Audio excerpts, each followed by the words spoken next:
Hi, my name is Todd Frahm. I'm a partner here at Tyler Bursch, specializing in transactional work, which would include business and real estate transactional matters, as well as estate planning.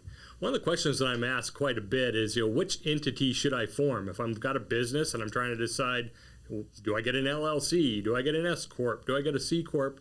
Or should I remain a sole proprietor? I mean, those are all questions that we get asked a lot. And there's no real simple answer to that. I can basically tell you that all of these entities, with the exception of sole proprietorships, any type of a corporation or an LLC is going to give you limited liability protection.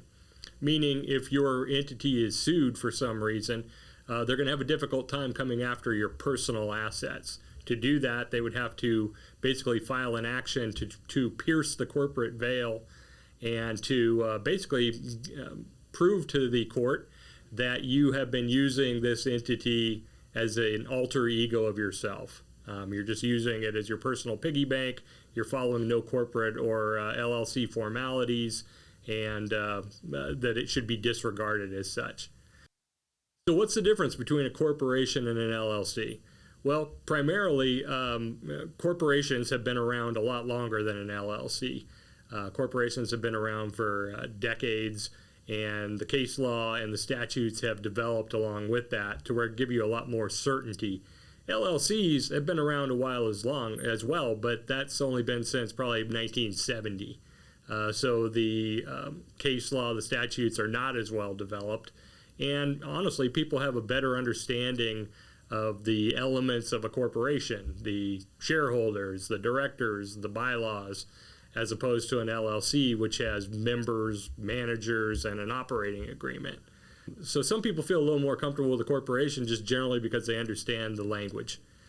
One of the other things that we could say is that it's like a corporation, as it has shares, is kind of more conducive to being able to sell ownership interests in the corporation. You can just sell a portion of the shares of the corporation, and your proportionate ownership would go down. Somebody else would come in and own a portion of your corporation. LLCs are a little more difficult than that, but not surprisingly so. Membership interests can be transferred. As long as it's dealt with in the operating agreement, you can transfer ownership without having to dissolve the LLC. But again, like I said, all of these offer you protections. Probably one of the biggest things that differentiates the two is going to be a tax question. And that tax question is going to be very dependent upon your individual circumstances. What type of business are you running? Are you generating lots of profits? Are you operating something where you're buying it and you're holding it for a long term?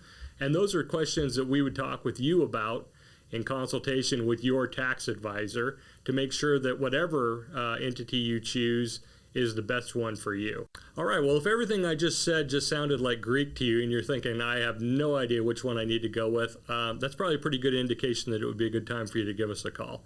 You can call us here at the office at 951-600-2733 or go to our website at www.tylerbursch.com. We'd be happy to talk with you about your individual circumstances and try to help walk you through different scenarios to decide which entity is best for you. Thanks a lot.